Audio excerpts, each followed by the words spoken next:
We are living in an increasingly polarized world. Le désespéré qui a pris des armes pour essayer de sortir de son désespoir. Aucune femme ne recourt de gaieté de cœur à l'avortement. Nous ne pourrons pas dire que nous ne savions pas. Pour la décarbonation de l'économie, c'est une association de salariés. Du coup, il y a des gens qui bossent à plein temps dessus. Et il y a une autre association qui s'appelle les Shifters, dont on fait partie avec Lionel. Donc, c'est une association de bénévoles qui aujourd'hui regroupe à peu près 8000 membres. Nous, on est dans le groupe local de Lyon.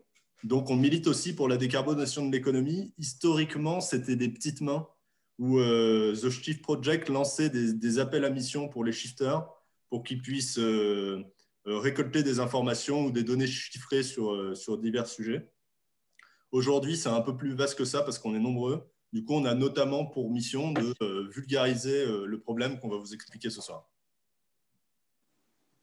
Lionel, si tu veux te présenter. Oui. Vous m'entendez bien? Oui, très bien. Oui, très bien. Ok, donc effectivement, rien à rajouter sur la présentation des shifters. Moi, j'ai rejoint l'association l'année dernière à la fin du premier confinement. Donc, même si j'étais très sensibilisé avant à ces problèmes de climat et d'énergie, donc on travaille sur Lyon sur plusieurs thématiques, dont notamment les conférences, mais aussi sur la décarbonation du territoire lyonnais, vu qu'on est membre des Shifters lyonnais. Il y a plusieurs grands thèmes, on va dire, qui sont traités dans l'antenne. Très bien, merci beaucoup. Et donc, finalement, qu'est-ce qu'on pourrait faire pour rentrer au Shift, justement, à qui ça s'adresse? Pour rentrer au Shift? Oui, non, mais pas au Shift, pardon, mais dans l'association des shifters. Alors, s'intéresser au sujet, c'est ouvert à tout le monde à partir de 1 € de cotisation par an. Alors, c'est vraiment accessible à tout le monde. C'est vrai qu'il y a énormément d'ingénieurs dans l'association, 50%, je crois. Mais pas que, moi je ne suis pas ingénieur par exemple. C'est ouvert vraiment à tout le monde puisque je ne suis pas du tout un expert des enjeux climat et énergie. Mais plus on travaille sur le sujet, plus on en apprend et voilà. D'accord, ben, merci beaucoup. Je pense qu'on peut commencer par votre présentation. Donc si vous voulez prendre et partager votre écran, c'est en bas. Comment est-ce que je fais ça? Il y a une petite bande en bas avec une flèche verte. Ah oui. Avec, voilà. L'animateur a désactivé le partage d'écran par les participants. Oui. 2 secondes.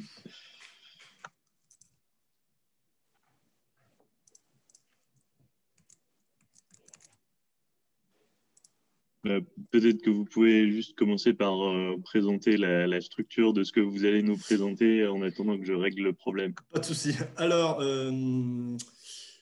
pour finir, aussi, j'ai oublié de vous dire un truc sur The Shift Project. C'est une association qui a été créée par Jean-Marc Jancovici. Donc, si certains d'entre vous le connaissent, il me semble qu'il avait fait une présentation avec vous, avec Penser l'après. Et pour citer un autre grand nom du Shift Project, il est dirigé aujourd'hui par Mathieu Ozano, qui est connu notamment pour son travail sur le pétrole. Voilà. Aujourd'hui, on va vous parler donc on va vous parler d'énergie et de climat. Donc on va définir ensemble ce que c'est que l'énergie. Et on va essayer de voir pourquoi, déjà, que notre monde repose sur les énergies, en particulier les énergies fossiles, et pourquoi ça pose problème, notamment, ça engendre le dérèglement climatique. Donc, la première partie, moi, je vais vous parler d'énergie, et Lionel va prendre la parole après pour les questions climatiques. Donc, vous pouvez, il me semble que c'est Mathias du coup qui va récupérer les questions, mais vous pouvez m'interrompre quand vous voulez, sachant que je vais vous demander explicitement entre chaque partie si vous avez des questions et on essaiera d'y répondre. Alors, est-ce que j'ai la main? Oui. Donc, il me semble que vous pouvez maintenant. Super. Vous voyez mon écran? Oui, très bien. Oui, parfait. Alors, normalement, cette conférence, c'est une conférence qui dure bien 3 heures. Donc, là, on l'a bien raccourci. On va se concentrer, c'est une conférence qui est en 3 parties. Donc, énergie, climat et le passage à l'action. Aujourd'hui, on va se concentrer sur l'énergie et le climat. Voilà. C'est une conférence qui a été créée par l'association Avenir Climatique, dont on ne fait pas partie, Lionel et moi. Donc, Avenir Climatique a créé cette conférence et elle est accessible en libre accès à n'importe qui. Et n'importe qui peut se l'approprier et la présenter. Donc, il faut citer Avenir Climatique, bien entendu. Donc, comme je vous le disais tout à l'heure, on n'est pas des experts sur les sujets énergie-climat, mais on va essayer de vous montrer, enfin, je vais essayer de vous montrer que ce n'est pas nécessaire pour vulgariser le sujet et pour comprendre le problème. Tout ce qu'on va vous présenter ce soir, ça a été validé par des experts, notamment le GIEC. Le GIEC, pour ceux d'entre vous qui ne connaissent pas, c'est le groupe intergouvernemental d'experts climatiques. Donc, ça regroupe un certain nombre de métiers scientifiques, de domaines scientifiques, notamment des climatologues, mais pas forcément. Donc, le programme, je vous en ai déjà parlé. La première partie, j'en ai environ pour 20 minutes et le climat, voilà, une demi-heure, grosso modo, on aura fait le tour. On va commencer donc avec la première partie sur l'énergie. Donc, qu'est-ce que l'énergie ? L'énergie, c'est ce qui caractérise le changement d'état d'un système. C'est-à-dire qu'à partir du moment où on accélère, où on augmente la température, il y a de l'énergie qui rentre en jeu. Ou quand on déforme un objet, il y a de l'énergie qui rentre en jeu. Donc, l'énergie mesure les transformations du monde. Et plus on consomme d'énergie, plus vite le monde se transforme. Pour avoir un ordre de grandeur en tête, on va prendre l'exemple de la cuisson d'un gâteau dans un four électrique. Donc, l'électricité, l'énergie, ce n'est pas forcément de l'électricité. Mais là, on va parler d'énergie électrique. Donc, pour produire mon gâteau, il me faut 1 kWh pendant 1 heure d'électricité. À votre avis, combien de cyclistes pédalant à 20 km/h pendant 1 heure il faut pour produire notre kilowattheure et donc cuire le gâteau? Est-ce qu'il en faut 2? Est-ce qu'il en faut 5? Est-ce qu'il en faut 10? Ou alors, est-ce que Lance Armstrong suffit? Alors là, je ne sais pas, vous pouvez peut-être essayer de répondre dans le chat. 5, Sophie. 5, Sophie. Bon. 10. Ah, 10, mieux. Alors oui, effectivement, il faut bien 10 cyclistes pédalant à 20 km/h pendant 1 heure pour produire notre kilowattheure et cuire notre gâteau. Alors on voit qu'on a une distorsion entre ce que nous permet de faire notre corps et ce que nous apporte l'énergie. Pour continuer dans cet ordre de grandeur, on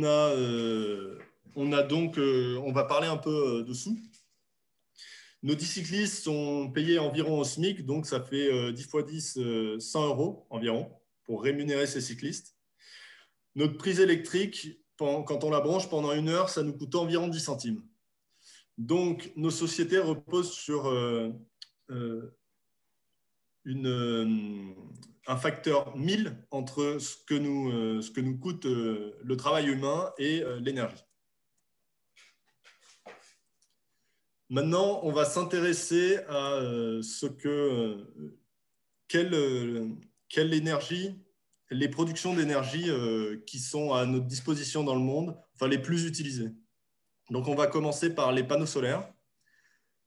Pour fournir notre kilowattheure d'énergie, il nous faudrait 50 mètres carrés de panneaux solaires pendant 1 heure ou une éolienne de 5 mètres de diamètre pendant 1 heure. Alors, ces deux énergies, c'est ce qu'on appelle... c'est des productions variables, pas encore stockables, c'est les nouvelles énergies renouvelables, les ENR. On peut faire passer 8000 litres d'eau à travers un barrage de 50 mètres de haut.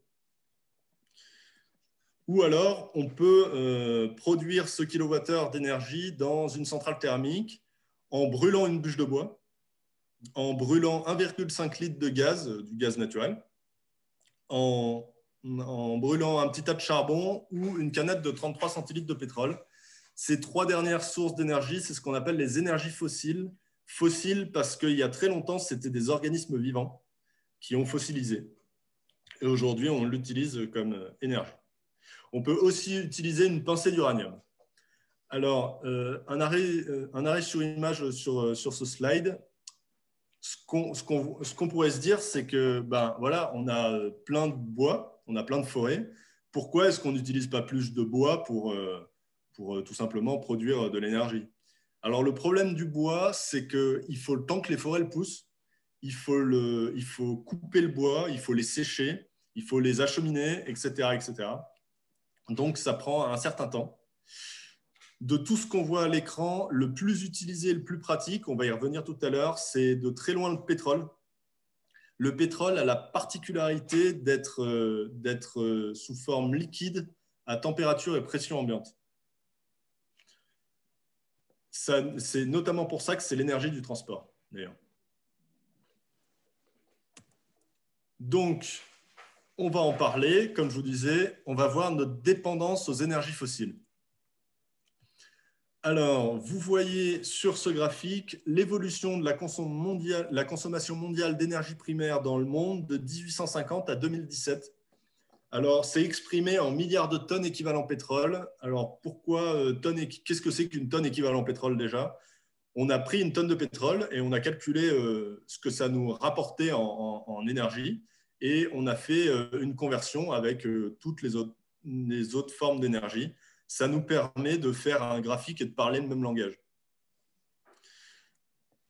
Alors, en 2017, on a 7% de notre consommation d'énergie qui est de la biomasse et on voit qu'au total, ça n'a pas évolué sur toute cette période de temps. Ensuite, l'écrasante majorité de notre consommation mondiale d'énergie repose sur les énergies fossiles avec en tête le pétrole pour 34%. Donc, historiquement, on a commencé à utiliser le charbon en marron, là. Puis ensuite, le pétrole et le gaz à peu près en même temps. Et en haut, on a tout le reste, c'est-à-dire l'hydraulique, l'éolien, le solaire et le nucléaire. Ce que nous dit ce graphique, c'est qu'on n'a jamais historiquement remplacé une ressource par une autre. C'est-à-dire qu'on consomme toujours plus de chaque ressource et le nucléaire n'a pas remplacé le gaz, l'éolien n'a pas remplacé le charbon, etc., etc. Et pour reprendre nos ordres de grandeur de tout à l'heure, vous voyez en jaune ici la population mondiale en milliards. Donc en 2017, c'était environ 7,5 milliards. Pour reprendre notre conversion de cyclistes pédalant à 20 km/h de tout à l'heure, il faudrait 180 milliards de cyclistes pédalant 7 jours sur 7 et 24 heures sur 24 pour produire notre consommation 2017 d'énergie. Et ça, c'est sans compter, sans les faire manger, bien entendu. Donc, cette slide est très intéressante parce qu'elle nous permet de voir, salut Raphaël, elle nous permet de voir elle nous permet d'entrevoir le problème. Donc, à quoi nous sert toute cette énergie? Donc, on consomme 35 milliards de barils de pétrole par an. Et ça nous sert à faire absolument tout, l'agriculture, la défense, le fret, le divertissement, les nouvelles technologies, nos ordinateurs portables, mais pas que, à nous maquiller, à nous soigner, les médicaments, à faire du sport, à nous vêtir, pour l'industrie aussi. Faire le sport, par exemple, pour construire un stade, donc pour la construction des bâtiments, pour le chauffage, pour faire à manger. Absolument tout, notre vie quotidienne, nos passe-temps, etc., repose sur les énergies, donc repose sur, on l'a vu, les énergies fossiles, à plus de 80%. On va voir maintenant les inégalités énergétiques dans le monde. Vous voyez sur le graphique de gauche la consommation d'énergie primaire en tonnes équivalent pétrole par habitant et par an dans le monde. Donc, par exemple, dans le monde, c'est 2 tonnes équivalent pétrole par habitant et par an. Excusez-moi de vous interrompre. Peut-être que vous pouvez préciser ce que c'est l'énergie primaire et à quoi ça s'oppose. Oui, j'ai vu une de tes questions. Oui, bon. Alors, l'énergie primaire, c'est à mettre en parallèle avec l'énergie finale. L'énergie primaire, c'est ce qu'on sort de l'environnement. C'est-à-dire que quand on compte l'énergie primaire qu'on utilise, par exemple, le vent qui arrive sur les hélices de notre éolienne, bah, c'est le vent qui arrive. Mais on a des pertes, notamment de chaleur. Quand on utilise de l'uranium pour produire de l'électricité, on va avoir des pertes de chaleur. Du coup, on va produire 100 d'uranium et ça va nous rapporter en énergie finale effectivement consommée en prise électrique 75. Alors, je n'ai pas les ordres de grandeur en tête. Peut-être Lionel pourra nous expliquer, répondre mieux que moi à cette question. Si tu veux faire un point, Lionel, je ne sais pas.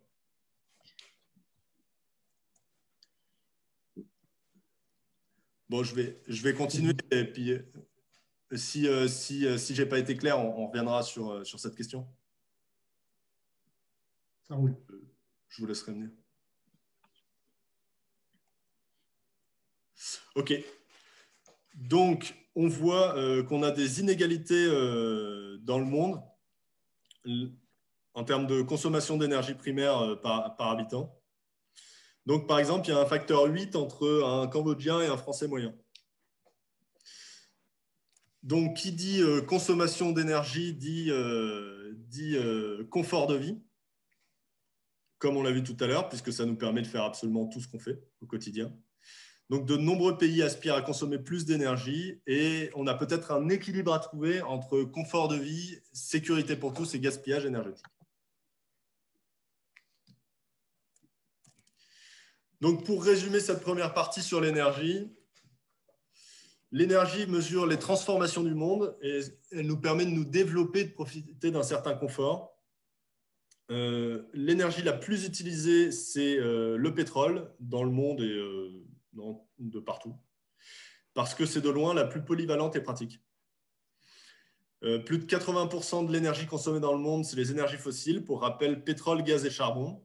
Alors pourquoi pourquoi le nucléaire n'est pas une énergie fossile? Puisque l'uranium a toujours été un caillou et c'est un caillou aujourd'hui. Du coup, c'est pas fossile.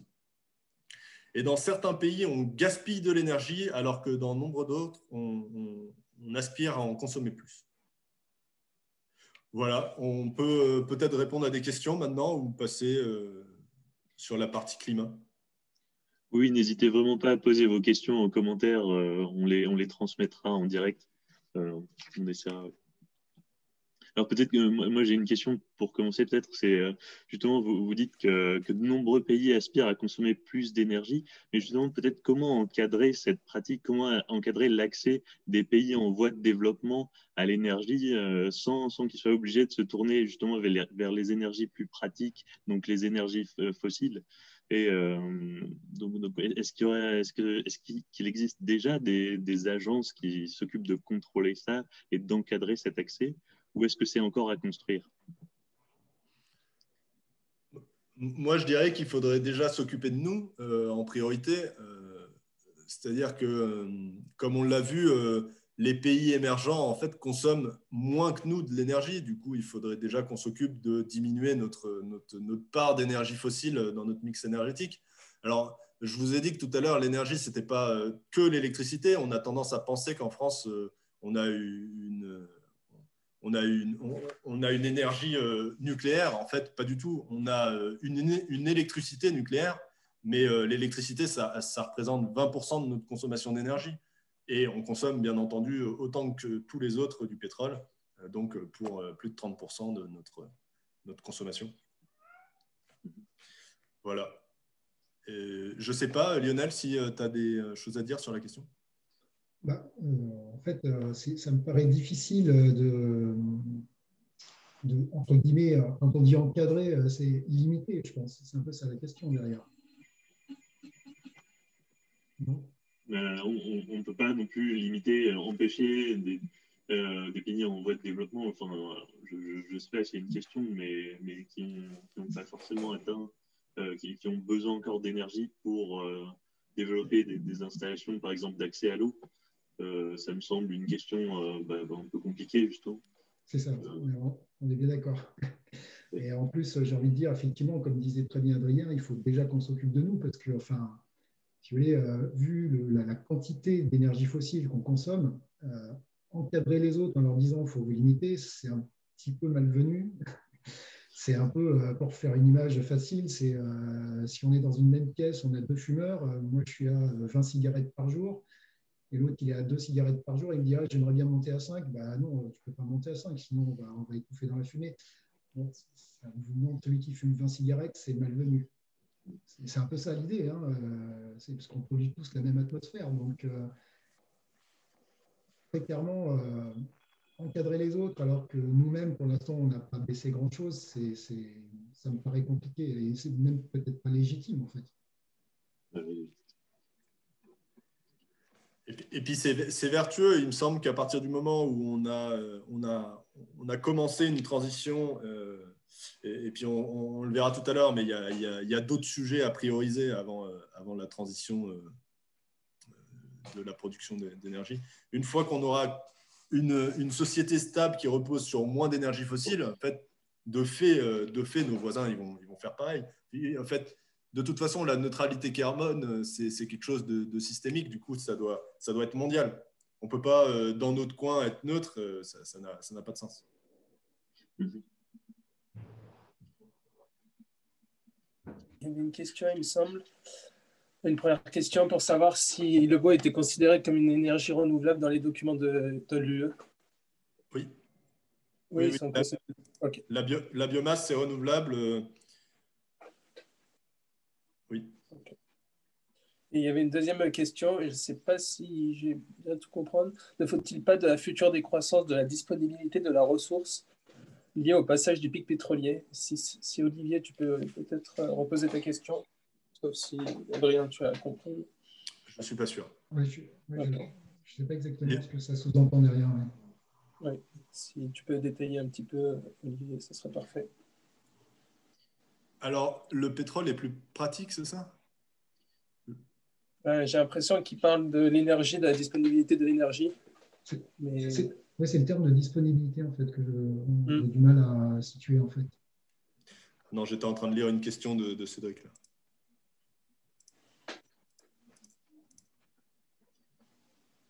Sinon, on peut continuer et on reviendra dessus. Non, il y a un autre...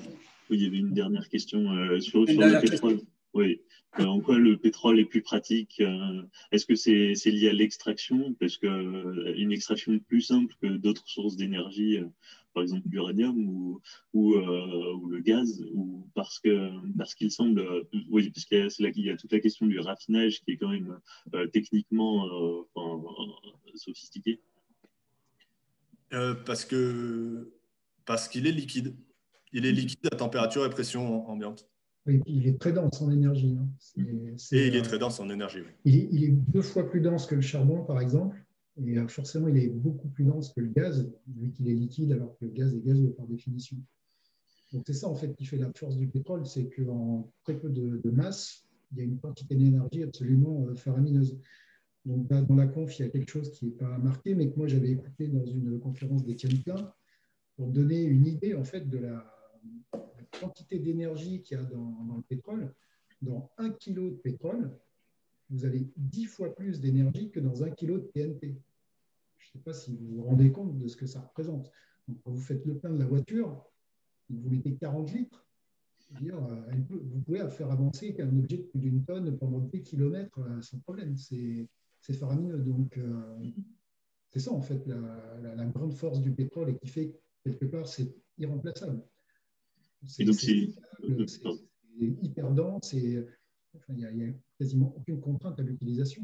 Donc, c'est une énergie qui, une fois extraite, est très dense, donc facilement transportable, et en fait, qui présente déjà un moyen d'être stocké, pas comme forcément d'autres énergies renouvelables à qui on doit adjoindre des batteries.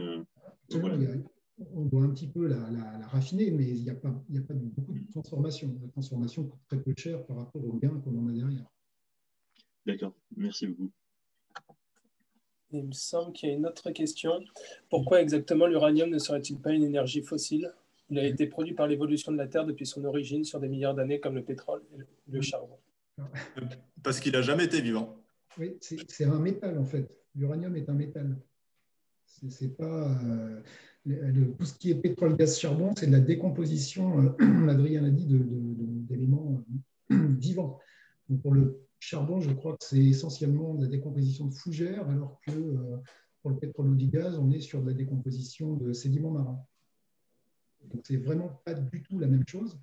Donc, et en plus, quand on dit qu'on utilise de l'uranium, c'est pas du tout la même propriété qu'on, enfin, peut-être on en reparlera à la fin, mais c'est pas la même propriété qu'on utilise. La même propriété physique, hein, j'entends. Mais bon, là, c'est plus dans le détail physique. On pourra y revenir si ça intéresse quelqu'un, hein, mais bon, c'est tout, il me semble. On peut passer à la seconde partie, comme il n'y a plus de questions. Okay. Je te rends la main, Lionel? Ouais, on va essayer. Comment je fais? Arrêtez. L'animateur a désactivé, je vais essayer moi aussi. L'animateur a désactivé le partage d'écran, à nouveau. Oui, parce que peut-être qu'Adrien, vous pouvez lancer, je ne sais pas si vous avez les slides de Lionel, et alors, ça ira plus vite. Je peux le faire, mais c'est vrai que c'est moins pratique. Oui. Lionel qui a le contrôle en même temps qu'il parle. Comme c'est vous qui me dites. Ben, moi, je suis prêt, mais parce que j'ai pas accès, c'est pas moi l'autre entre guillemets. J'ai besoin de faire des allers-retours. Voilà. Ok, parfait. C'est toi qui présente, Adrien. C'est parti. Ok. Donc, on va attaquer la partie 2 sur le climat, hein, donc, on va voir qui a un fort lien avec ce qu'on a vu précédemment. Donc, on va voir ça en 3 sous-parties. Tout d'abord, le fonctionnement du système climatique en grosse maille. Ensuite, les conséquences du changement climatique. Et ensuite, faire un focus sur, chez nous, en Europe de l'Ouest, qu'est-ce que ça change? Si tu peux passer à la slide suivante, s'il te plaît. Donc, tout d'abord, le fonctionnement du système climatique. Donc, un point, j'ai envie de dire, simple, mais qui est parfois un peu ignoré par le grand public. Il faut bien faire la différence entre le climat et la météo. Donc, ce qu'on regarde tous les jours, enfin, pour reprendre une expression qui n'est pas de moi, personne n'a jamais vu le climat par sa fenêtre. Parce qu'en fait, le climat, c'est une moyenne, alors que la météo, c'est le temps qu'il fait, la température, les précipitations à un endroit donné sur Terre à un instant donné. Alors que le climat, c'est une moyenne à l'échelle d'une région, d'un pays ou du globe, sur une durée plus ou moins longue. Donc, bon, par exemple, quand on parle de climat glaciaire, c'est sur des milliers d'années, par exemple. Mais, par exemple, quand on prend vous savez que Météo France donne des tendances sur 30 ans. Donc, ça donne une idée du climat. C'est la grosse différence. Une moyenne contre un instantané, en fait. Slide suivant, s'il te plaît. Donc, on va voir le principe général de l'effet de serre. Donc, qu'est-ce que l'effet de serre? C'est un certain nombre de gaz, en fait, qui sont présents dans l'atmosphère en haute altitude. Donc, le rayonnement solaire traverse cette atmosphère, atteint la surface du sol et réchauffe le sol. Et donc, du coup, la Terre, en se réchauffant, le sol, en se réchauffant, réémet une partie de cette chaleur sous forme de rayonnement infrarouge. Une partie part dans l'espace, mais l'autre est renvoyée vers le sol par ces gaz à effet de serre. C'est ça, en fait, qui fait que la température se réchauffe plus on a de gaz à effet de serre, en principe général. Voilà, c'est ça le mécanisme général. Si tu peux passer au slide suivant. Donc, maintenant, on va se donner une idée générale, une vue globale de l'effet, en fait, de ces gaz à effet de serre. Donc, sur cette illustration, vous voyez que sans gaz à effet de serre, il ferait un brin plus froid sur la Terre, donc la température moyenne du globe serait de moins 18, donc tout serait intégralement gelé. Donc, inutile de vous dire que les gaz à effet de serre, ce n'est pas que néfaste. Vous voyez ici, par exemple, une illustration de ce qu'était la Terre à une époque glaciaire. où il y avait donc une quantité de gaz à effet de serre limitée. Vous aviez des glaciers épais de plusieurs kilomètres au nord comme au sud. Vous voyez que les glaciers descendaient jusqu'au, on va dire, au sud de l'Angleterre, au nord d'Allemagne. Les glaciers alpins étaient beaucoup plus développés. Et par conséquent, vu qu'une grosse partie de l'eau présente sur la surface était sous forme de glace, il y avait moins d'eau liquide et le niveau des mers était nettement plus bas, donc 120 mètres plus bas en moyenne. Vous voyez que ça ne ressemble pas du tout au paysage qu'on a actuellement. Et avec ça, la température moyenne au sol était de 10 degrés à l'échelle du globe. Même pour une période glaciaire, on a déjà 28 degrés de plus qu'une absence de gaz à effet de serre. Donc, depuis 10 000 ans, on est sorti de la période glaciaire et donc c'est là où les hommes entre guillemets, ont pu se répandre sur le globe. On a eu une augmentation de la concentration des gaz à effet de serre et on est arrivé à une température moyenne sur le globe de 15 degrés. Et ça en l'espace de 10 000 ans. Donc c'est la période que nous vivons actuellement, qui est une période interglaciaire. Donc là, on revient au graphe que vous avez vu avec Adrien, qui concerne la consommation d'énergie primaire. Donc avec nos trois principaux protagonistes, l'énergie fossile, charbon, gaz, pétrole.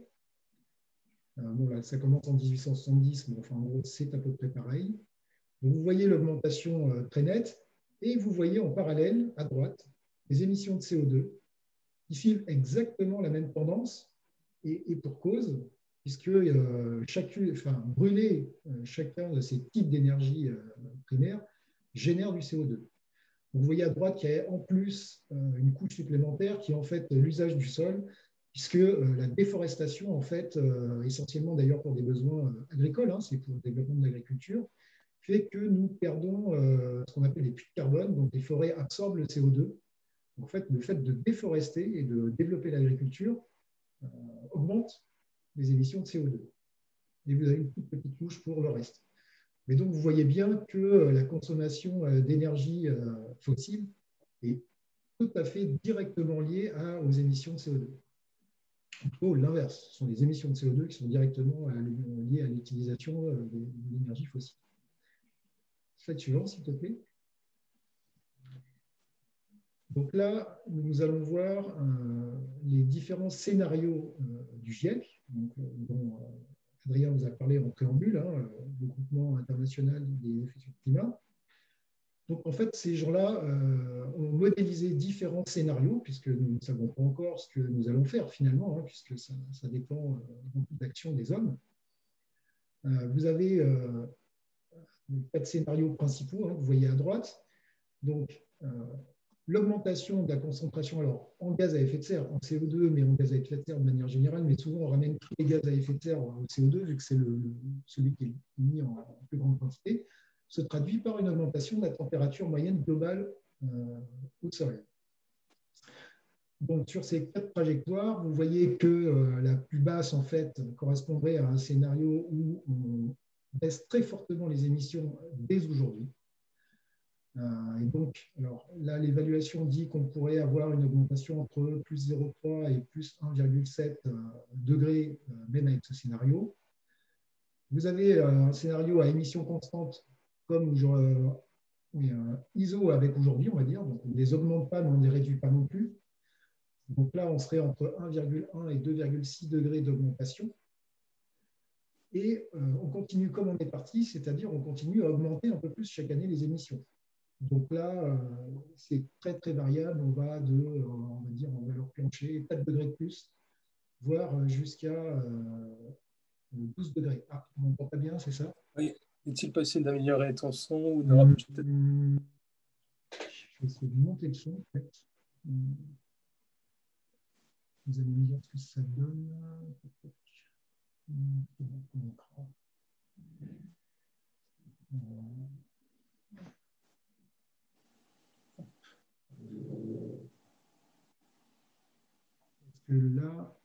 Est-ce que là c'est mieux? Moi, j'entends bien. Okay. Bien. Parfait. Alors, revenons à notre slide. Alors, par contre,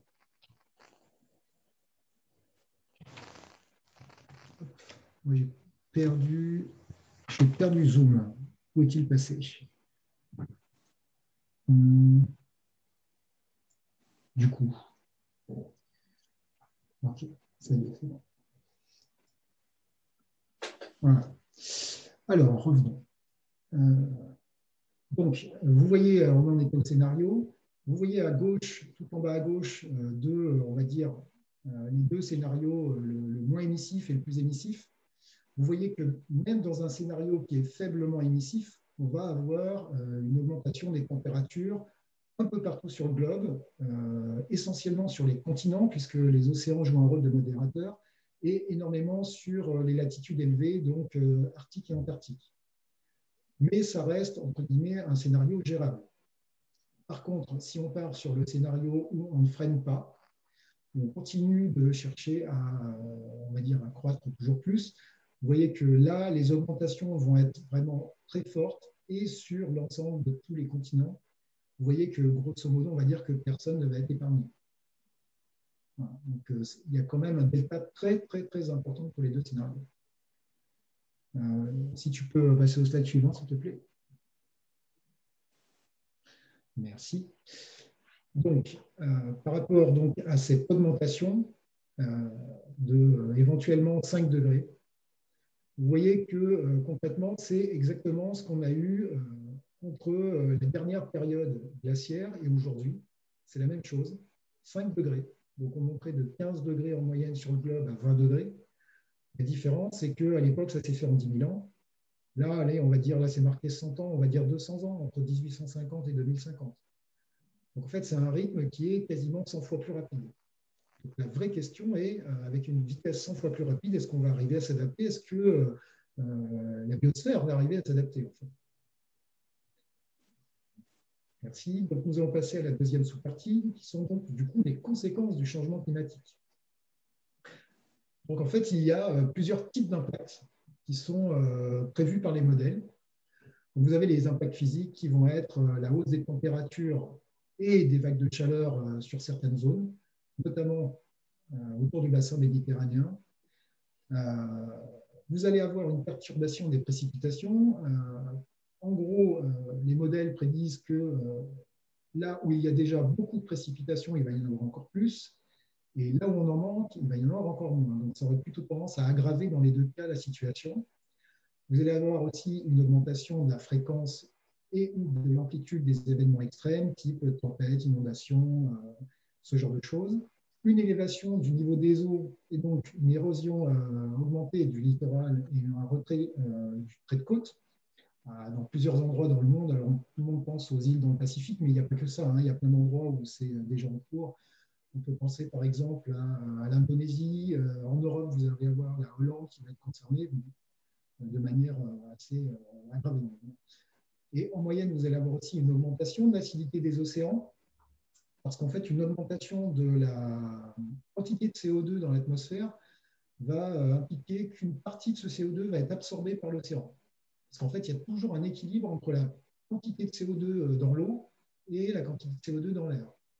En fait, en étant inséré dans l'océan, il va se combiner avec l'eau et ça va augmenter l'acidité des océans, ce qui va probablement, enfin pas probablement, ce qui va détruire une partie de la biosphère marine. On pense notamment aux coraux, par exemple, qui risquent de beaucoup souffrir, même avec une hausse limitée à 2 degrés. De manière générale, on va avoir des risques d'effondrement des écosystèmes. Mais alors, excusez-moi de vous interrompre, mais quelle est l'origine de l'élévation du niveau des eaux? Parce qu'on sait que, par exemple, il y a la dilatation de l'eau avec la température, l'augmentation de température, mais il y a aussi la fonte de la banquise et des calottes glaciaires. C'est pas la même chose? Alors, a priori, l'élévation du niveau des eaux, ça va être avant tout la fonte des glaciers. Donc, essentiellement, fonte du glacier antarctique et du Groenland. Parce que ce sont les deux très, très grosses réserves d'eau qui sont sur le sol, puisque la calotte sur le Arctique, donc, qui est sur l'eau, elle ne changera pas le niveau. C'est vraiment celle qui est sur le sol. C'est comme quand on fait fondre un glaçon dans un verre, finalement, le niveau n'augmente pas. Exactement. Donc, c'est vraiment la surface au sol qui est concernée, en fait. Adrien, si tu peux continuer. Oui.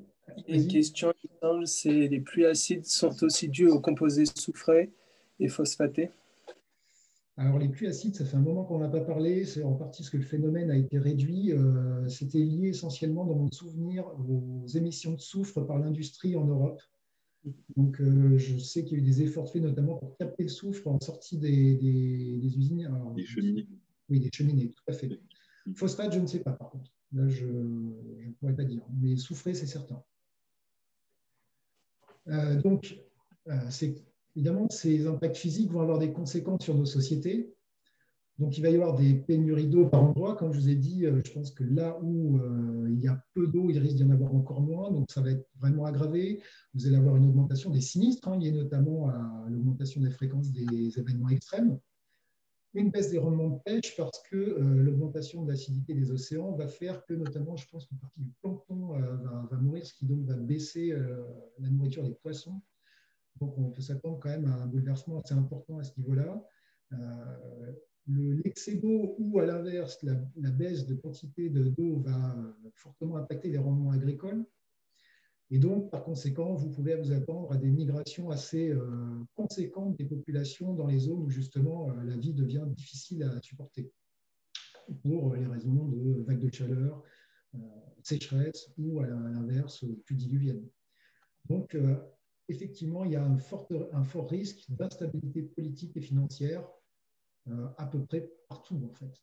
Comme vous avez vu la répartition sur le globe, ça va être plus ou moins marqué selon les endroits, mais vu que les gens vont bouger, ça va forcément tous nous impacter.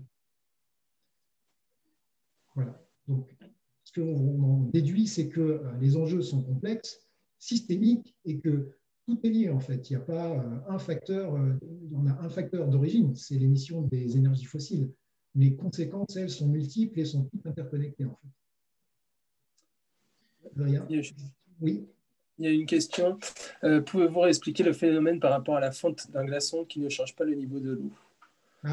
Physiquement, effectivement, comme le glaçon est déjà à la surface de l'eau, en fait, quand il fond, il se transforme simplement, mais il ne change pas le niveau d'eau global, en fait. Il change d'état, mais ça ne change pas le niveau de l'eau. Quand vous rajoutez un glaçon dans l'eau, dans un verre d'eau, le niveau du verre augmente. Oui, et une fois qu'il est dedans, et qu'il fond, là, par contre, ça ne bouge pas. C'est ça, en fait, le principe. En fait. D'accord, merci. Par contre, si le glaçon touche le fond du verre, ça va augmenter le niveau de l'eau.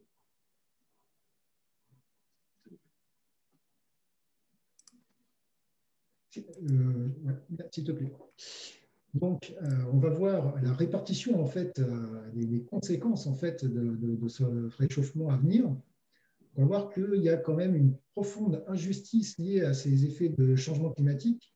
Vous voyez ici la répartition par risque élevé, voire extrême. Donc, les régions qui vont le plus souffrir sont souvent proches de l'équateur ou des tropiques, où il y a déjà une très forte chaleur, voire une très forte humidité.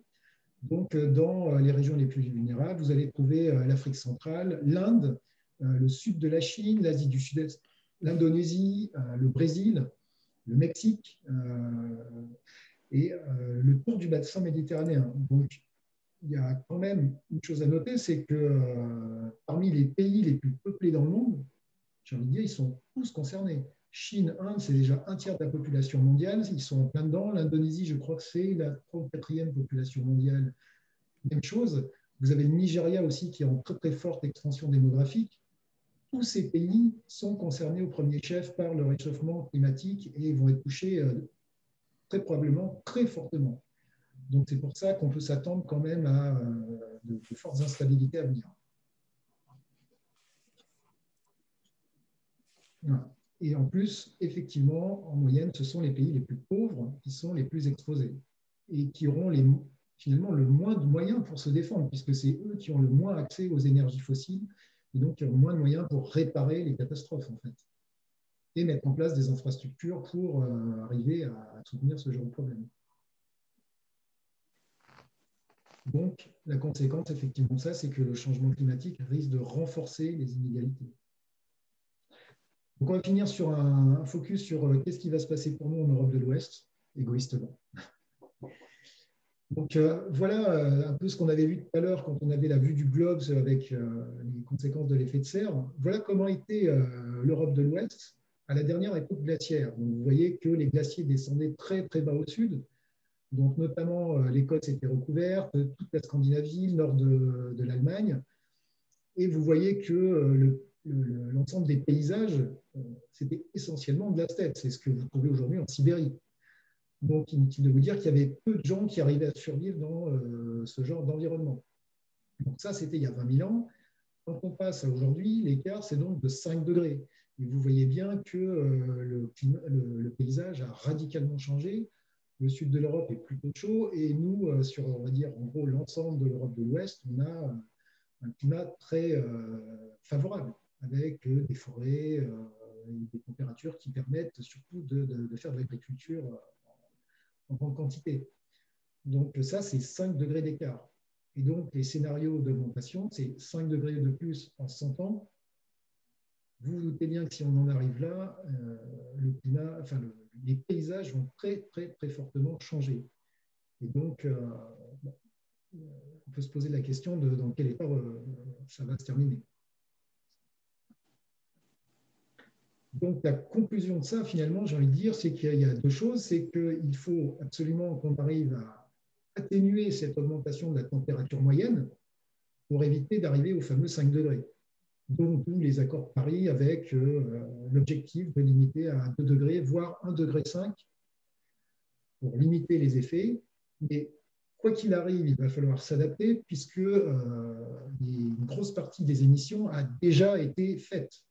Donc, quoi qu'il arrive, la température va augmenter. Il y a une forte inertie en fait sur l'augmentation des températures, c'est-à-dire que tout ce que nous émettons aujourd'hui, en fait, on va dire qu'à cause de l'inertie du climat, en gros, la fin des conséquences, c'est dans 20 ans. Donc, en fait, on a déjà embarqué avec nous 20 ans d'augmentation de la température. Donc, tout ce qu'on va faire aujourd'hui, c'est pour modérer à partir de 2040, 2050.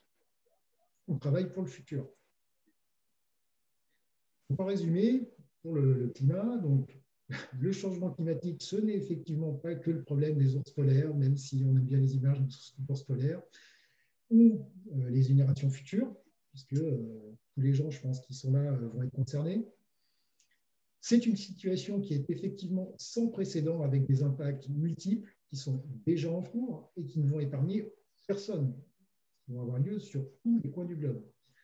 C'est un amplificateur de risques et d'inégalités, et la survie de l'humanité telle qu'on la connaît aujourd'hui dépend de notre capacité à traiter ce problème dès maintenant. Donc, les scénarios les plus pessimistes sont encore évitables, d'où l'objectif des 2 degrés de l'accord de Paris, et notre futur va dépendre des choix que nous allons effectuer dès maintenant.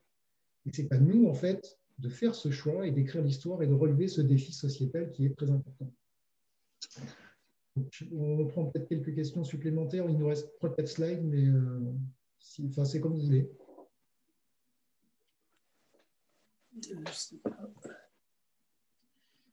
Alors, merci Isabelle. Oui, merci Isabelle pour les précisions dans les commentaires sur l'eau et la différence entre la densité de l'eau et de la glace. Donc, et n'hésitez pas à poser vos questions surtout. Alors moi j'avais quelques questions. Oui. C'était sur peut-être. Enfin, ça sera en lien, mais sur les perspectives, je ne sais pas si vous aviez prévu de les aborder par la suite. Et peut-être sur la place justement des énergies, le lien entre énergie et climat. Je ne sais pas si c'était prévu dans la suite. Alors, les derniers slides qu'on a prévus sont justement sur les conséquences, entre guillemets.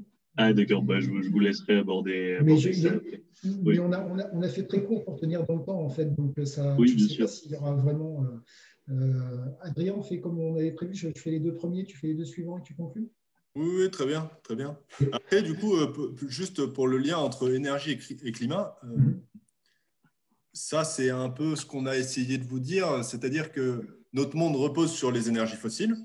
Et parce qu'on utilise des énergies fossiles, et de plus en plus, on augmente notre consommation et nos émissions de gaz carbonique, de CO2, mais pas que. Et plus on rajoute du CO2 dans l'atmosphère, plus il y a de gaz à effet de serre et donc plus le climat se réchauffe. Avec vraiment toutes les questions, comme vous l'avez abordé, d'inertie. Et donc, c'est pour ça que c'est important d'agir assez vite, parce que toutes les émissions de carbone qu'on émet maintenant vont rester, ne peuvent pas disparaître du jour au lendemain de l'atmosphère, et ils sont encore donc dans les océans et dans l'atmosphère. Et donc, il y a vraiment cette question des inerties. Oui. D'accord.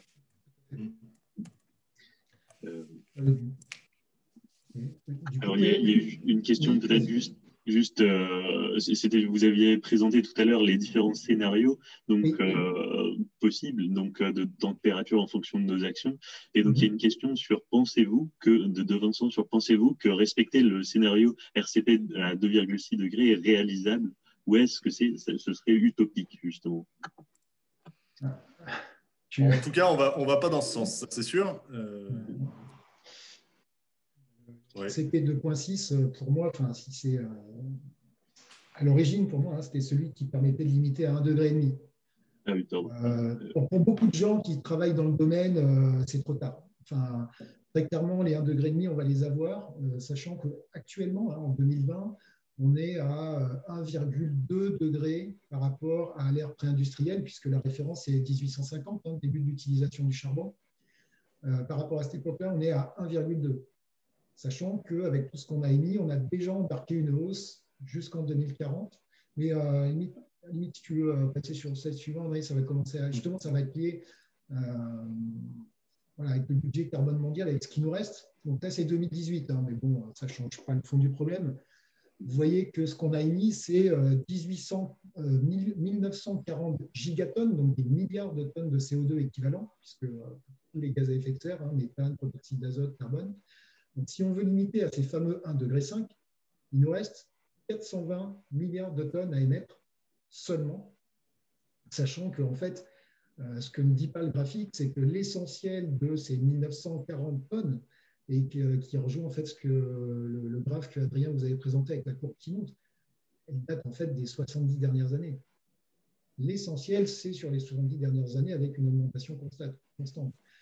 Donc, pour se limiter à ça, et vous voyez que 2 degrés, ça nous laisse un peu plus de marge, 1170 gigatonnes d'équivalent CO2, mais ce n'est pas énorme, parce qu'il va falloir qu'on se limite. En 2050, en gros, il faut qu'on arrive à une émission nette de 0. C'est-à-dire qu'il faut que les capacités d'absorption de la planète soient équivalentes à ce qu'on émet. Donc, actuellement, vous voyez, on est à 50 gigatonnes par an. Donc, avec un budget de 420, ça nous laisse 8 ans. 8 ans à émission constante.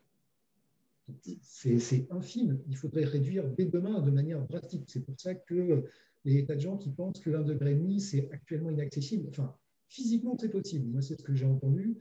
Physiquement, c'est possible, mais personne ne l'acceptera. Parce que ça serait tellement contraignant. Enfin, en gros, vous laissez tous votre voiture au garage, vous arrêtez tous de manger de la viande rouge, on arrête l'avion intégralement. On se chauffe tous à 15 degrés maximum, on isole tout. Enfin, ça serait des contraintes qui sont avec un délai inaccessible.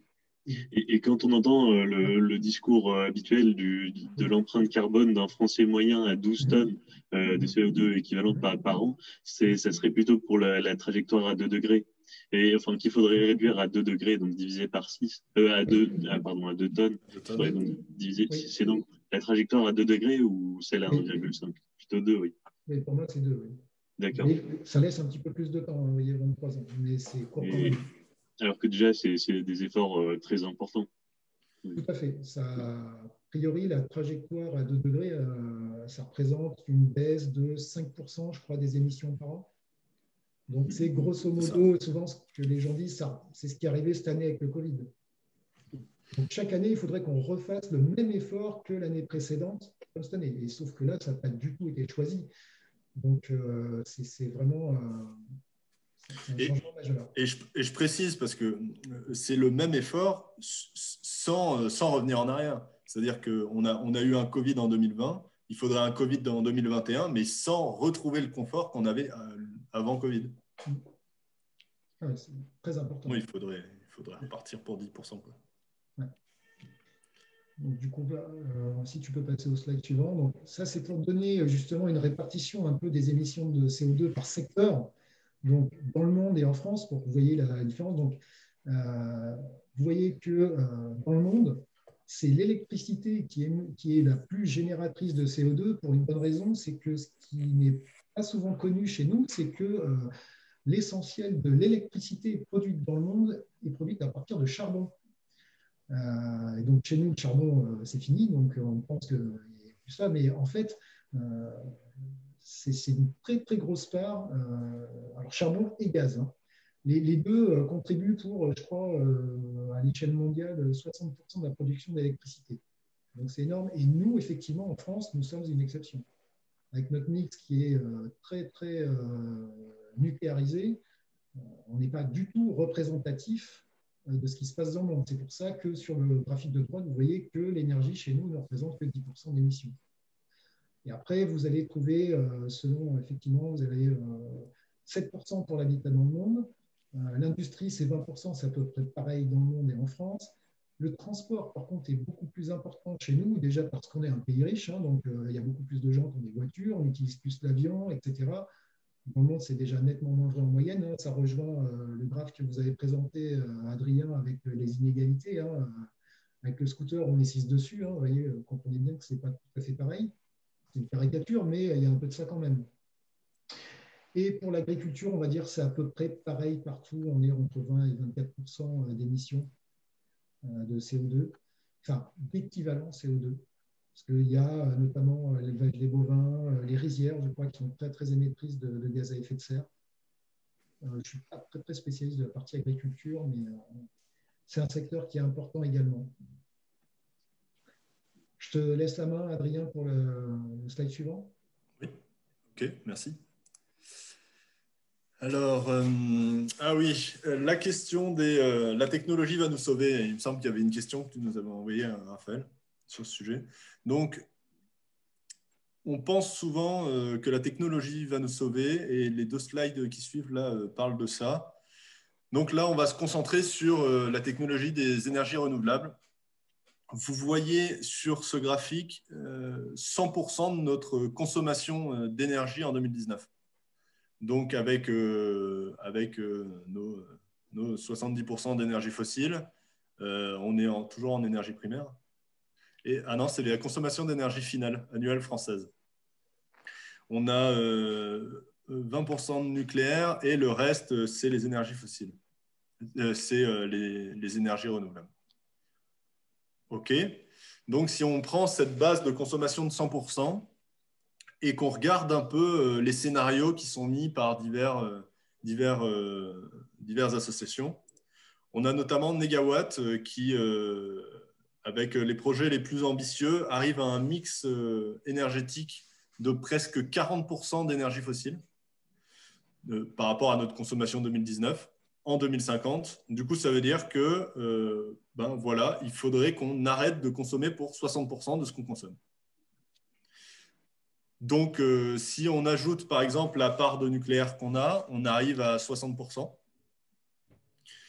Et pour respecter la neutralité carbone, on peut utiliser encore 10% d'énergie fossile, donc un 1/6 de ce qu'on consomme. Donc ça nous permet d'atteindre la neutralité carbone en France en 2050. Mais on voit qu'on a quand même besoin de diminuer notre consommation. Du coup, même avec des technologies qui pourtant existent déjà, on n'arrive pas à consommer autant et atteindre notre neutralité carbone. Donc, on peut se dire oui, que plusieurs scénarios sont sur la table et que après, c'est un débat politique de vers quoi on veut tendre. Voilà. Les énergies renouvelables seules ne suffiront pas, tout du moins, à consommer autant qu'on consomme aujourd'hui.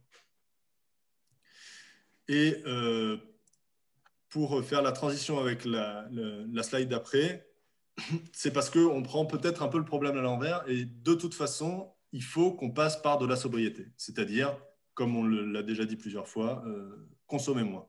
Donc, consommer moins, ça veut dire d'abord éviter les déplacements qui ne sont pas nécessaires. Quand on a besoin de se déplacer, préférer les moyens légers ou utiliser un vélo. Voilà, un vélo, c'est neutre en carbone. Après, on peut parler d'efficacité. Donc, améliorer les motorisations ou utiliser des transports en commun. Alors, il faut faire attention à ça, notamment dans l'amélioration des motorisations, parce qu'il y a quelque chose qu'on appelle l'effet rebond, qui est très présent avec les technologies. Par exemple, les 2 chevaux consommaient 5 litres au 100, parce que les voitures pesaient 500 kg. Aujourd'hui, avec les moteurs qu'on a, qui sont bien plus économes qu'avant, on consomme toujours 5 litres au 100. Pourquoi? Parce que nos véhicules font 1 tonne 2, 1 tonne 5. Du coup, l'amélioration des motorisations nous a permis de consommer plus, en fait. Enfin, on consomme autant, mais vu qu'il y a un parc voiture plus grand, plus. Donc, il faut faire attention à ça. Et ensuite, on peut parler de décarbonation d'énergie. Donc, c'est plutôt dans ce sens-là qu'il faut prendre les choses. Réfléchir à consommer moins, ensuite consommer mieux et au final, consommer décarboné. Voilà. Après, il y a des innovations qui tardent à trouver leur public. Le changement des usages, c'est un vaste sujet. Donc, notre modèle économique n'est pas du tout basé là-dessus. Notre modèle économique est basé sur la croissance infinie. Et tout ce qui est marketing, publicité, même culture, est difficilement en corrélation avec ce que je viens de vous dire. Donc, la question, c'est par manque de régulation ou d'incitation. Et on a d'autres défis techniques importants, notamment le stockage de l'électricité, mais pas que. Il y a les ressources, parce que là, on vous parle d'énergie, mais il y a d'autres problèmes. Il y a notamment notre capacité. On a par exemple des problèmes de ressources, de stock de cuivre. On a, par exemple, entre autres matériaux. Voilà. C'est bon pour moi. Je te laisse conclure peut-être, Lionel, et puis on pourra reprendre quelques questions peut-être.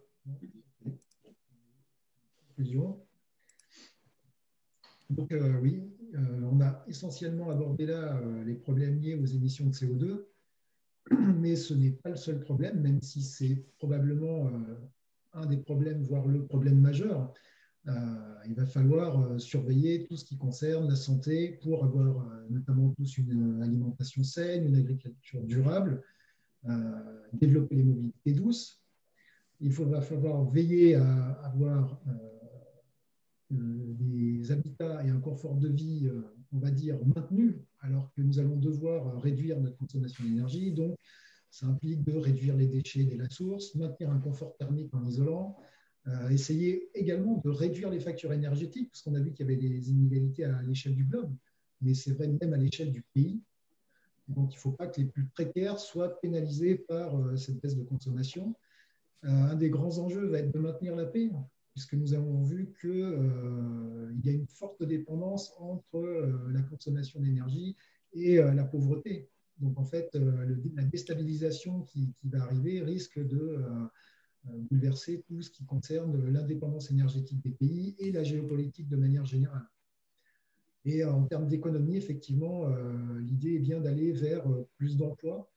Alors, l'innovation, il y aura forcément besoin d'innovation. Par contre, je pense qu'elle va sans doute pas ressembler à ce que beaucoup imaginent aujourd'hui. Donc, aujourd'hui, on entend beaucoup l'intelligence artificielle, ce genre de choses. Je ne dis pas que ça ne va pas être utile, mais ça reste très technophile et ce n'est pas forcément ça qui va être le plus impactant. C'est, pour rejoindre ce que disait Adrien, c'est peut-être surtout les usages qui doivent changer avant de se poser la question de est-ce qu'on doit améliorer le logiciel qui permet de réserver sa voiture électrique en bas de chez soi.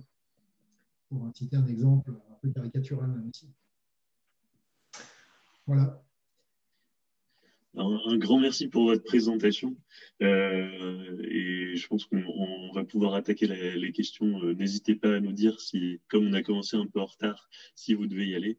Mais alors j'avais une première question parce que vous évoquez la sobriété comme première étape finalement d'action pour limiter nos émissions et donc se rapprocher des trajectoires de degrés, par exemple.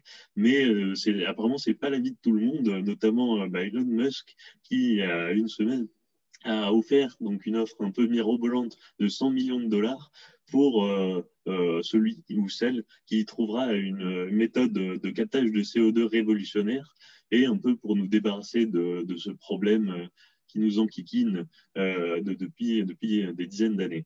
Donc, à votre avis, est-ce que c'est une vraie méthode pour s'en sortir et en quoi ça consisterait? Alors, si je peux commencer à essayer de répondre, alors ça nous fait sourire, hein, mais c'est vrai que c'est très présent, ça, le fait que la technologie va nous sauver.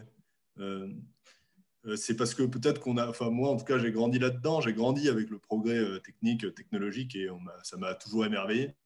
Mais en fait, je pense que ça dénote aussi peut-être un manque de courage, peut-être, je ne sais pas si j'irai sur ce terrain-là, mais pour embrasser le problème.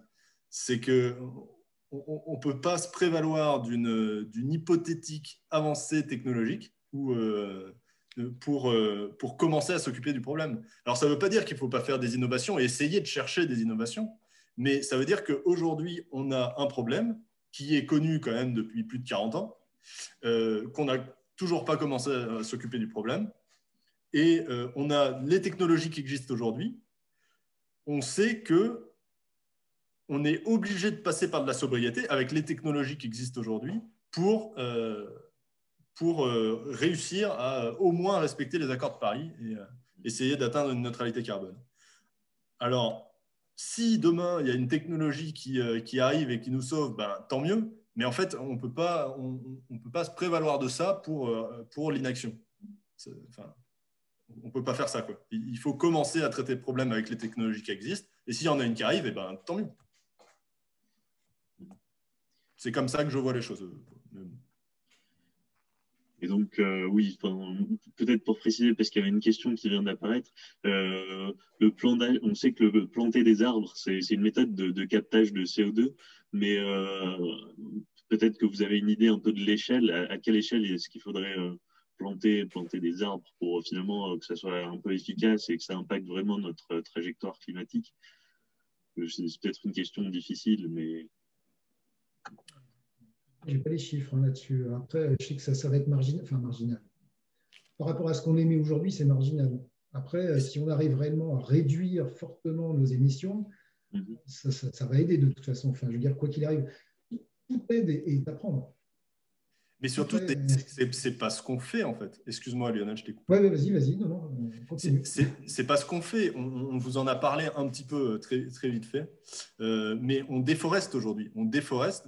La société qu'on a aujourd'hui repose donc sur une utilisation d'énergie fossile. Ça nous a permis d'avoir la démographie qu'on a eue, c'est-à-dire d'être à plus de 7 milliards d'êtres humains aujourd'hui. Et ces 7 milliards d'êtres humains, il faut les nourrir. Aujourd'hui, on a des régimes très carbonés, pardon ? Carné, c'est ça que tu veux dire. Carné, j'ai dit très carboné. Très carné. Et le fait est que pour nourrir les bêtes qu'on mange, il faut de la place, donc des champs. Du coup, ça nous amène à déforester en masse. Du coup, je veux bien qu'on plante des arbres, mais en fait, ça revient à de la sobriété. C'est-à-dire que si on veut planter des arbres, eh ben, on va devoir réduire notre production agricole. En fait, on va devoir réduire notre consommation de viande.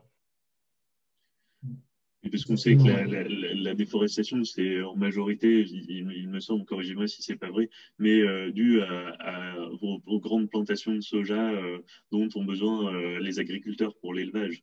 Donc, ils ont besoin de prendre de la place sur les forêts, notamment primaires au Brésil. Absolument. Tout type de céréales, soja notamment, mais oui. Tout ce qui nourrit le bétail notamment. Et en plus, il y a de l'illogisme là-dedans, puisqu'on veut mettre des panneaux solaires, on plante des champs entiers de panneaux solaires. Du coup, si j'ai des champs entiers de panneaux solaires, bah, je ne peux plus produire mon soja. Enfin, c'est un peu le serpent qui se mord la queue. Il faut qu'on fasse des choix et ça ne passera pas par une absence de sobriété. De toute façon, on va devoir passer par la sobriété. Oui, je pense qu'un une des pensées générales, c'est qu'il faut d'abord réduire pour, entre guillemets, dimensionner l'énergie qu'on va sortir à ce qu'on va consommer. Il ne faut pas essayer, en fait, d'essayer de reproduire ce qu'on consomme aujourd'hui. C'est ce qu'on consomme trop. Donc, en fait, il faut d'abord essayer de réduire pour mettre à disposition des moyens adaptés à ce qu'on va consommer. Donc, c'est d'abord la sobriété, puis réfléchir aux solutions. Enfin, en même temps, mais pour un objectif de diminuer. C'est plutôt dans ce sens-là qu'il faut le penser, en fait. Et donc, sur la sobriété, qu'est-ce que vous pensez, entre guillemets, d'une sobriété forcée par la régulation, par la mise en place de règles plus strictes? Est-ce que c'est une alternative?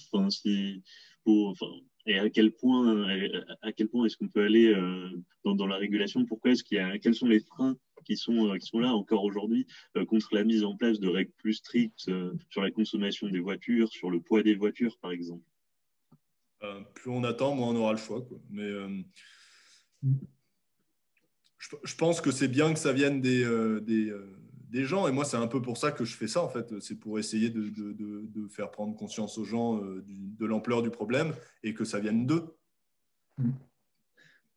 Oui, je suis assez d'accord là-dessus. Enfin, même si on met des contraintes fortes, enfin, je pense qu'on en aura besoin de toute façon, mais si on n'informe pas au début, ça ne sera pas accepté, ça ne sera pas compris. Enfin, c'est un peu le fameux débat de la Convention citoyenne pour le climat où direct on a retiré la mesure on va limiter 110 km/h sur l'autoroute. Parce que c'est insupportable pour les gens, parce qu'ils ne voient pas la conséquence derrière.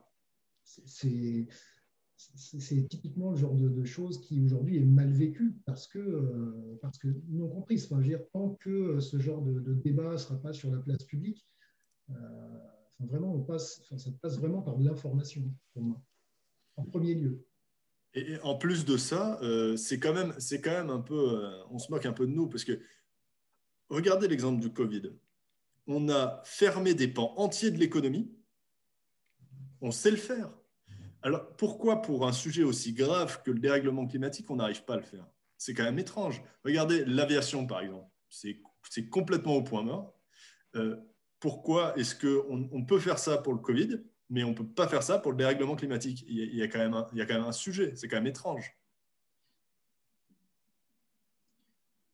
Et donc, parce que vous pensez, pour rebondir sur ce que vous racontiez sur la Convention citoyenne, s'il y a vraiment un changement profond qui peut arriver, c'est que ça vienne de la société elle-même, donc de la population elle-même. Il faut qu'il y ait un changement de mentalité et qu'avec ça, donc si les gens changent, entre guillemets, petit à petit et se décident d'adopter un mode de vie plus en lien avec, plus proche de l'environnement et donc plus sobre, alors là, on pourra justement agir et on pourra justement naturellement faire avancer là-dessus. Donc il faut que ça vienne de la population elle-même. Mais pour moi, il y a un effet d'entraînement, c'est-à-dire qu'il faut que tous les acteurs participent. Donc il faut que les entreprises s'impliquent, il faut que les politiques s'impliquent. Mais très concrètement, s'il n'y a pas la volonté, ça ne va pas venir de duo, entre guillemets, pour moi. Enfin, tant que les gens voudront consommer plus, les entreprises proposeront plus. Tant que les gens voudront plus, les politiques promettront plus. Je veux dire très clairement, c'est pour ça que c'est important et qui est, entre guillemets, quelque part, on crée une sorte je ne sais pas s'il faut appeler ça comme ça, un marché. C'est-à-dire qu'il y a 10% de la population qui va dire « Moi, dorénavant, la voiture, elle reste au garage et je prends un vélo ». On comprend bien que du coup, les structures, les régions, les villes, l'État va être obligé d'investir là-dedans. C'est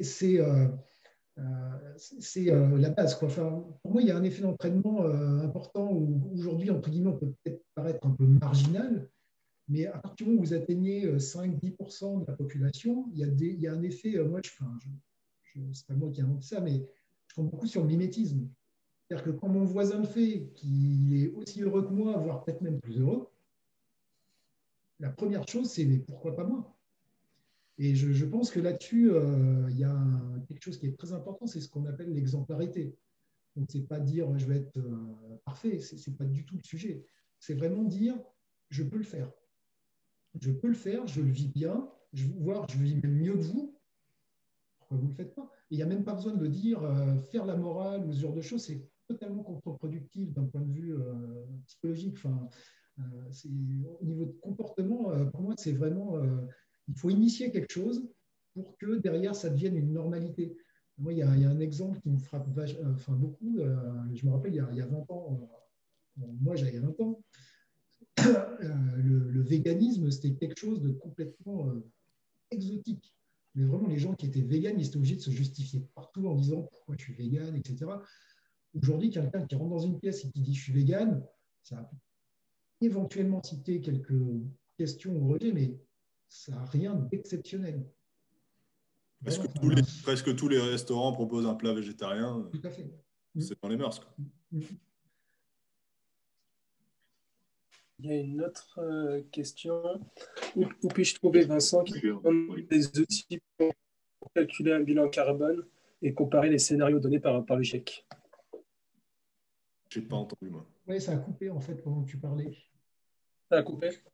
Ouais. Je vais la reposer. Vincent qui demande où il peut trouver des outils pour calculer un bilan carbone et comparer les scénarios donnés par le GIEC. Alors, moi, j'en ai plusieurs en stock, moi aussi. Alors, attention, on parle de notre empreinte carbone ou calculer l'empreinte carbone d'un… Ouais. Enfin, il me semble que calculer un bilan carbone, donc je ne sais pas ce qui… C'est l'empreinte carbone individuelle. Bilan carbone, c'est ça? Peut-être, ouais.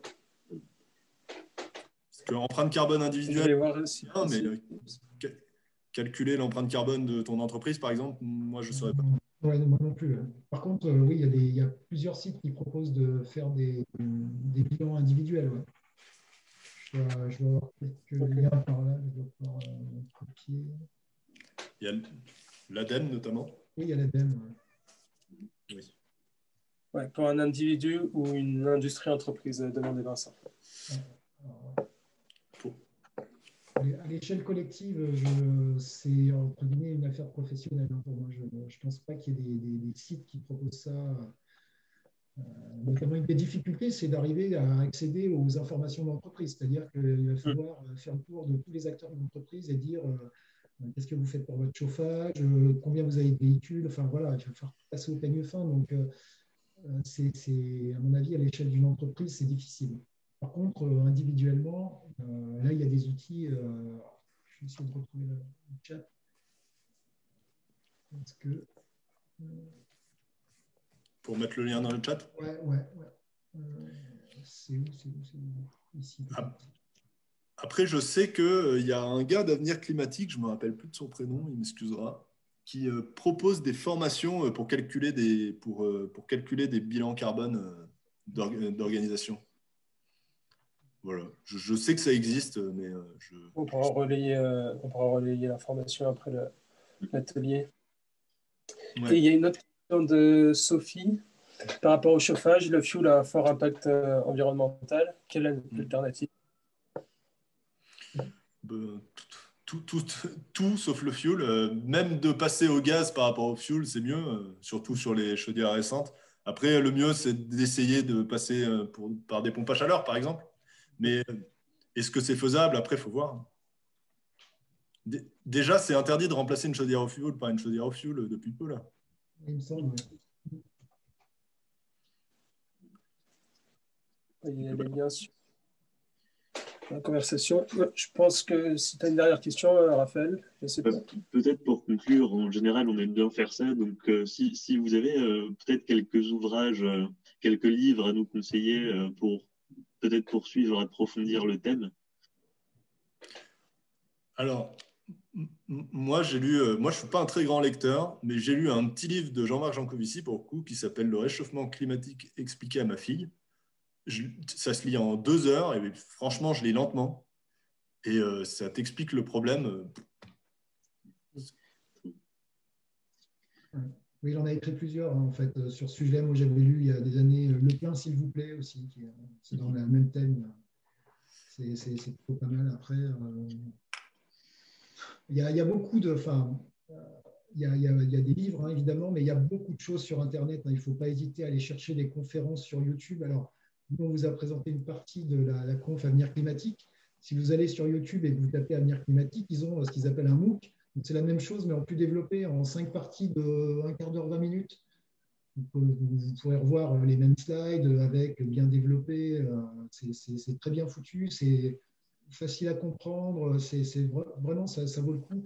Après, il y a des confs sur ce sujet, mais il y en a des palanqués. Hein, mais bon, c'est sûr que bon, il y a tout. Il faut prendre le temps, mais il y a déjà beaucoup de ressources sur le net. Donc, D'accord, merci. Les conférences de Jean-Marc Jancovici sont très pratiquées. En tout cas, merci à Penser l'après pour cette invitation. Merci à vous. Oui. Merci pour votre temps et merci pour votre engagement aussi. Ouais, merci à tout le monde. Il va y avoir d'autres épisodes par la suite après cet atelier. Donc, il y aura normalement 3 épisodes pour évoquer différentes problématiques. Normalement, la sobriété énergétique, la collapsologie. Et on est en train de programmer, donc vous aurez prochainement la programmation des 3 épisodes qui vont arriver. Et je pense que ce sera très intéressant parce qu'on va essayer d'inviter des industriels également pour qu'ils nous donnent leur point de vue. Donc, merci à tout le monde. Merci d'avoir participé à cet atelier et on vous donne rendez-vous prochainement pour le prochain épisode des webinaires hors série de Penser l'après.